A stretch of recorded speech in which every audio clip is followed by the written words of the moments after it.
My girlfriend laughed. You'd be a useless husband. Even my ex handled life better than you. She said this while leaving for a work trip. Except the flight she claimed she booked didn't exist. I didn't confront her. I sent the screenshot to her ex's wife. The next day at the airport, when someone tapped her shoulder, she screamed before even turning around. And that moment, her scream, the shock that rippled across her face, the pure panic, was the exact second everything unraveled in a way I had quietly seen coming but hoped I was wrong about. My name's Evan, I'm 30, and this is the story of how the woman I lived with, trusted, loved, and planned a future with built an entire alternate life behind my back, all while slowly convincing me that I was enough. It started subtly, like these things always do. A joke here, a little jab there, a sarcastic comment that stung more than it should have. But the thing about small wounds is they bleed slow, and you don't notice how much damage they've done until you're already fainting. Her name was Lauren, and for the first year things were shockingly good. She was warm, funny, quick with affection, always touching my arm, always leaning into me like I was her anchor. I met her at a barbecue my buddy threw. She wore this bright blue sundress that made her look like the human version of a summer breeze. She laughed loudly, talked fast, and when she looked at you, it felt like she was noticing details no one else ever did. I fell for her fast. You'd understand if you met her. Lauren could make a stranger feel like an inside joke. We lived together after 10 months. People said it was fast, and it was, but she made it feel right. She worked in corporate PR. Lots of emails, lots of urgent crisis calls, lots of late nights she'd scroll TikTok while claiming she was on with a client. I never questioned it, because why would I? I was raised to believe trust was the foundation of everything. She knew that. Her ex, according to her, was named Ryan. She said he lived out of state now, took a job in Denver after they split. She told me he held her back, made her feel small, didn't support her ambitions. And every time she talked about him, she rolled her eyes so hard I worried they'd get stuck. But about a year into our relationship, her tone changed. Not all at once, not directly, but those little comparisons crept in like ants invading a picnic. Ryan always planned surprises. You don't really do those. Ryan was more decisive. Ryan never forgot deadlines. At first, I brushed it off. I thought everyone referenced their ex once in a while, but the comparisons grew teeth. Ryan would have handled that better. Ryan was always prepared. And the one that hit me hardest said casually while she jammed her suitcase shut before a so-called conference she had, "You'll make a decent boyfriend, but honestly, you'd be a useless husband." She laughed like she was joking, but her eyes were flat. And then, "Even my ex handled life better than you." She zipped her suitcase, tossed her hair back, kissed my cheek, and walked out the door like she hadn't just stabbed something inside me.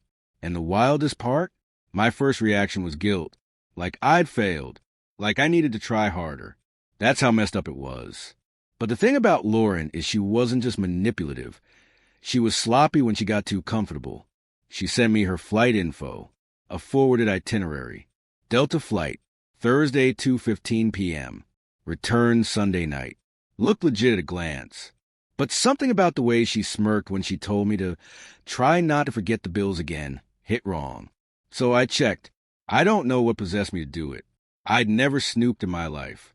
But I typed in the flight number on the airline's website. It was real, but her name wasn't on it. And I felt this cold wave roll through my entire body.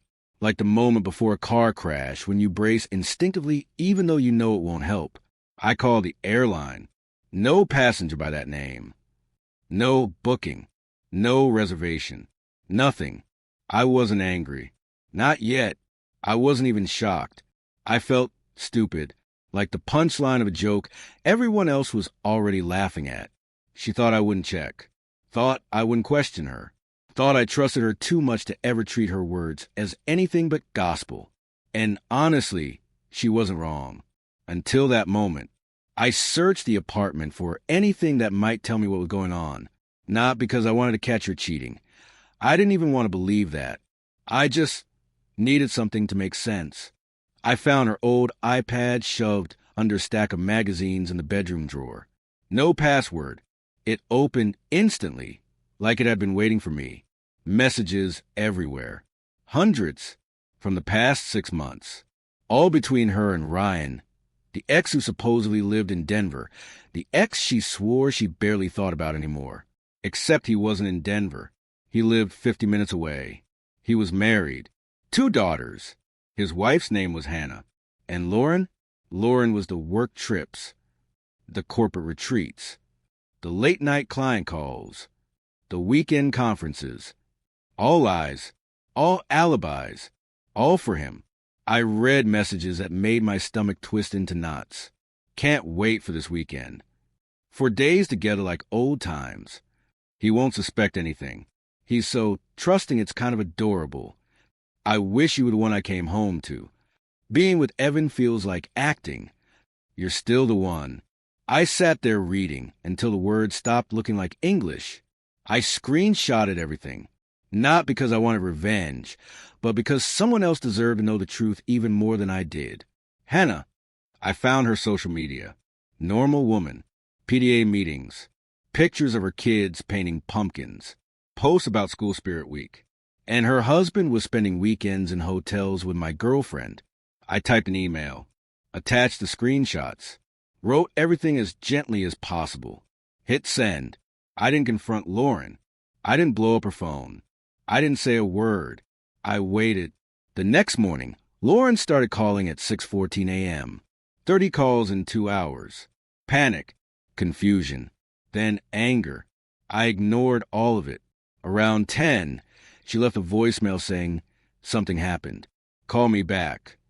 I didn't. Around noon, I got an email from Hannah. "Thank you." I confronted him. He confessed. "I'm filing for divorce. I'm sorry you're going through this too." Later that night, Lauren texted, "We need to talk. Please." I still didn't respond. The next day, Saturday, was when everything exploded. Lauren had apparently gone to the airport because she genuinely thought she'd be using her fake flight as a cover story when she returned home. She was standing near baggage claim, suitcase in hand, pretending she'd just flown back from Austin or Chicago or wherever her story said she was. That's when Hannah showed up. Lauren felt someone tap her shoulder. She screamed before turning around because deep down, she knew the second she saw an unknown woman at an airport she had never actually flown from. She knew the Tower of Lies had tipped. She knew someone else besides her, and Ryan finally had the full script. She knew she wasn't the clever one anymore. She came home that afternoon, mascara smudged, hair frizzy from anxiety. "We have to talk," she said. I was sitting on the couch like I'd been expecting her. "There's nothing to talk about," I said, and my own calmness startled me. "You lied. You cheated. You made me feel like I wasn't good enough while sneaking around with your ex for half a year." She crumbled instantly. Tears. Apologies. Excuses. Ryan and I have history. It wasn't supposed to go this far. I was confused. You weren't giving me what I needed. I didn't want to hurt you. You don't understand how complicated it was. And the one that made me see red. Why would you tell his wife? That wasn't your place. Wasn't my place. I said, "You destroyed her family." The least I could do was give her the truth. She tried blaming me for ruining everything. She tried blaming Hannah for overreacting. She tried blaming Ryan for sending mixed signals. The only person she never blamed was herself. She stayed at a friend's house that night. 2 days later, she came back for her stuff. She asked if I'd ever forgive her. I told her no, and watching her face crumple gave me zero satisfaction. I didn't want revenge. I didn't want her hurt. I just wanted my life back. She moved out within a week. Within 2, Hannah filed for divorce and apparently absolutely obliterated Ryan in court with the evidence. Lauren tried staying with him after everything. But like most affairs, there's only work when it was hidden. When secrecy turned into consequences, the spark died instantly. They lasted maybe a month. 3 tops. I heard through a mutual acquaintance that Lauren moved to another state and tried rebuilding her image. Good luck with that. You can't rebrand your soul. As for me, I moved to a smaller place. Started therapy. Started lifting again. started recognizing the signs of manipulation I ignored. I started feeling like a person again, not some prop in someone else's story. Sometimes I still hear her voice saying, "You'd be a useless husband," but it hits different now. Because if being a good husband means lying, cheating, manipulating, and living a double life the way Ryan did, then yeah, I guess I'm useless. But if being a good man means telling the truth, not hiding behind secrets, and refusing to let someone else rewrite reality just to make themselves feel better, then I'll take that any day. In the end, Lauren wasn't wrong that her ex handled life differently than I did. He handled it with lies, with deceit, with betrayal. I handled it with honesty. And when the tap on her shoulder made her scream, when she realized everything she built was collapsing, she finally learned what real consequences felt like. The truth caught her, and it didn't even need to run.